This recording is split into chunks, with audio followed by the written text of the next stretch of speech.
iki? Bigenze bite? Bigenze bite? Ese ubaye iki koko? Nywa ku mazi turebe. Bite? Bikugendekeye bite? Ubaye iki? Ihangane, ubaye iki? Niki kikubayeho?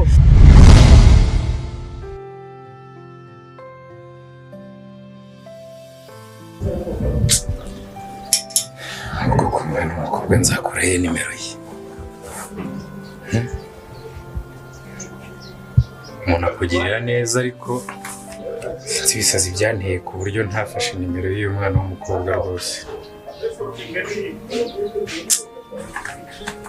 Sinzi Imana izamfasha kugira ngo nongere kumubona.